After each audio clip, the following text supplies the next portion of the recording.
নমস্কার বন্ধুরা, প্রিয়াঙ্কার বাঙালিয়ানা রান্নাঘরে সবাইকে স্বাগত জানিয়ে শুরু করতে চলেছি একটি নতুন রেসিপি। রেসিপিটি হেলদি অ্যান্ড টেস্টি একটি রেসিপি। আপনাদের বলাই হয়নি রেসিপিটির কী নাম। রেসিপিটির নাম স্টাফড ক্যাপসিকাম।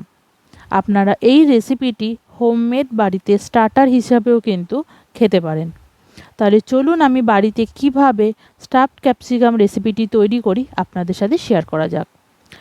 স্টাফ ক্যাপসিকাম তৈরি করার জন্য কড়াইতে নিয়ে নিলাম 3 চামচের মতো সর্ষের তেল। তেলটাকে প্রথমে ভালো মতন গরম করে নিয়ে দিয়ে দিচ্ছি 1 চামচের মতো সাদা জিরে, দিয়ে দেবো 1 চামচের মতো কালো সর্ষে।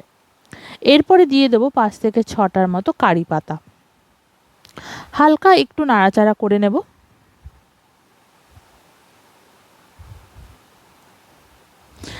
হালকা একটু নাড়াচাড়া করে নেওয়ার পর দিয়ে দিলাম একটা গোটা পেঁয়াজ কুচি।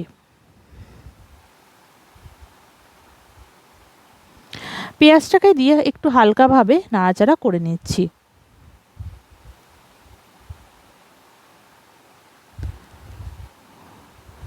এরপরে দিয়ে দেবো চেরা কাঁচা লঙ্কা।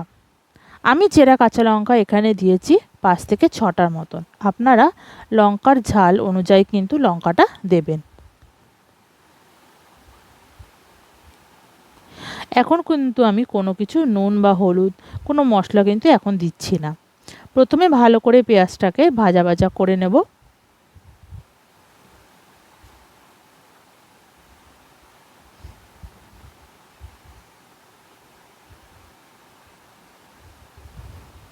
এরপরে দিয়ে দেব 1 চামচের মতো জিরে গুঁড়ো।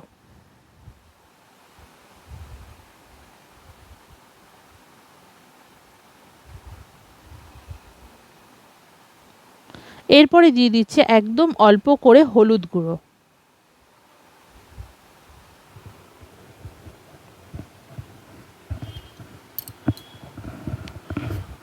এরপরে দিয়ে দিচ্ছি স্বাদ অনুযায়ী লবণ।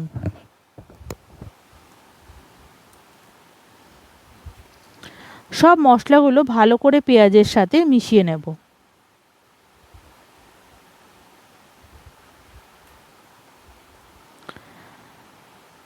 দেখুন মেশানো কিন্তু হয়ে গেছে। এরপরে 3টে আলু সেদ্ধ আমি আগেই করে রেখে দিয়েছিলাম, সেটাকে আলুটাকে ম্যাশ করে নিয়েছি। এরপরে পেঁয়াজের মধ্যে আলুটাকে দিয়ে দিলাম। আমি এখানে একটা আলুর পুর তৈরি করে নিচ্ছি। আলুটাকে ভালো করে পেঁয়াজের সাথে মিশিয়ে নিতে হবে। আলু কিন্তু পেঁয়াজের সাথে ভালো করে মিশিয়ে নিয়েছি। দিয়ে দিচ্ছি ধনেপাতা কুচি। ধনেপাতা কুচি দেওয়ার পর ভালো করে আলুর সাথে আলুর পুরটাকে ভালো করে মিশিয়ে নিতে হবে। যখনই দেখবেন কড়াই থেকে এরকম ছেড়ে ছেড়ে আসছে আলুটা, তখনই ভাববেন কিন্তু আলুর পুরটা একদম রেডি হয়ে গেছে।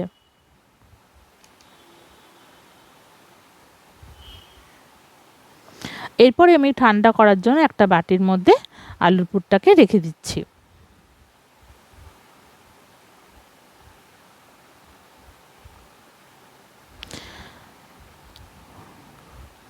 আলুর পুরটা কিন্তু ঠান্ডা হয়ে গেছে। আরেকদিকে দেখুন আমি এখানে 2টো ক্যাপসিকাম নিয়েছি, ভালো করে ধুয়ে কেটে নিয়ে ভেতরের অংশটাকে কিন্তু ফেলে দিতে হবে। ভেতরের অংশটাকে একদম ভালো মতন করে ফেলে নিয়েছি। এরপরে আলুর পুরটাকে মাঝখানে চামচের সাহায্যে আমি দিয়ে দিচ্ছি।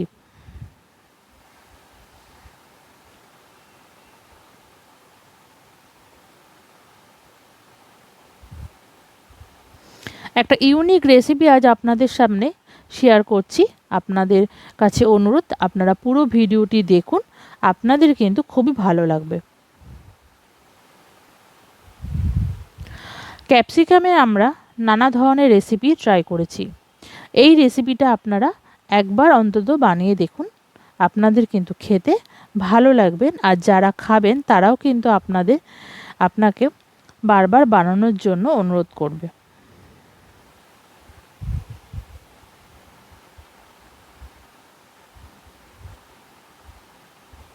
ঠিক একই রকমভাবে আমি আরও 2টো ক্যাপসিকামের মধ্যে আলুর পুরগুলো কিন্তু দিয়ে দিচ্ছি। আলুর পুরগুলো কিন্তু ভরা হয়ে গেছে। এরপর কড়াইতে কি করতে হবে, কড়াইতে আমি আরও 2 চামচের মতো সর্ষের তেল দিয়ে দিলাম।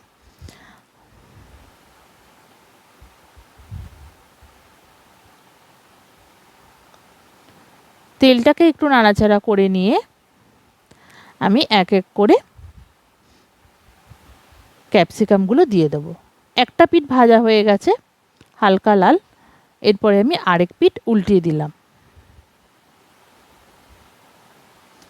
ঠিক এই রকম ভাবে হালকা করে হালকা হালকা লাল হবে, এই রকম ভাবে কিন্তু উল্টিয়ে পাল্টিয়ে কিন্তু ক্যাপসিকামগুলোকে ভেজে নেব। আর খুব বেশি তাড়াতাড়ি করলে কিন্তু একদমই হবে না, আস্তে আস্তে ধীরে ধীরে কিন্তু এগুলো করতে হবে। একটা হয়ে গেছে, এরপরে আরও 3টে আমি দিয়ে দিচ্ছি কড়াইয়ের মধ্যে।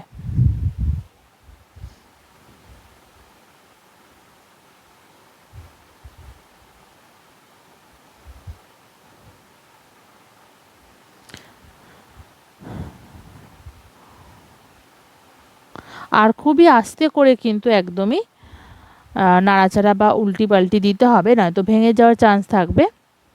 দেখুন এক সাইড কিন্তু লাল হয়ে গেছে, এবার আমি এরকমভাবে ঘুরিয়ে ঘুরিয়ে দেবো যাতে আরেক পিঠও কিন্তু লাল লাল হয়ে যায়। আমি একটু ঢাকা দিয়ে রেখে দেবো কিছুক্ষণের জন্য।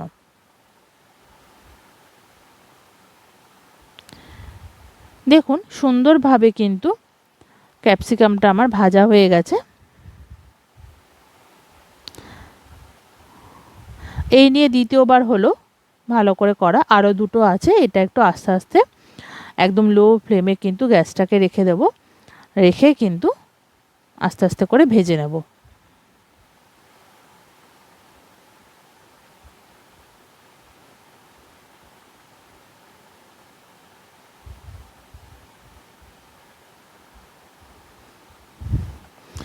এরপরে হয়ে গেছে সম্পূর্ণটা, এরপর আমি একটা প্লেটের মধ্যে সুন্দর করে সাজিয়ে আপনাদের সামনে নিয়ে আসছি। খুব চটজলদি একটি রেসিপি আজ আপনাদের সামনে শেয়ার করলাম। আপনাদের কেমন লেগেছে প্লিজ আপনারা কিন্তু আমাকে কমেন্টের মাধ্যমে জানাবেন। বাড়িতে স্টার্টার হিসাবে কিন্তু বা কোনো লোক এলে, আত্মীয় স্বজন এলে কিন্তু আপনারা এই রেসিপিটি করে দিতে পারেন। আপনাদের কাছে কিন্তু বারবার করে এই রেসিপিটি খেতে চাইবে। আমার আজকে এই রেসিপি স্টাফড ক্যাপসিকাম আপনাদের ভালো লাগলে প্লিজ লাইক, শেয়ার আর আমার চ্যানেলটাকে অবশ্যই করে সাবস্ক্রাইব করে রাখবেন নিত্য নতুন রেসিপি দেখার জন্য।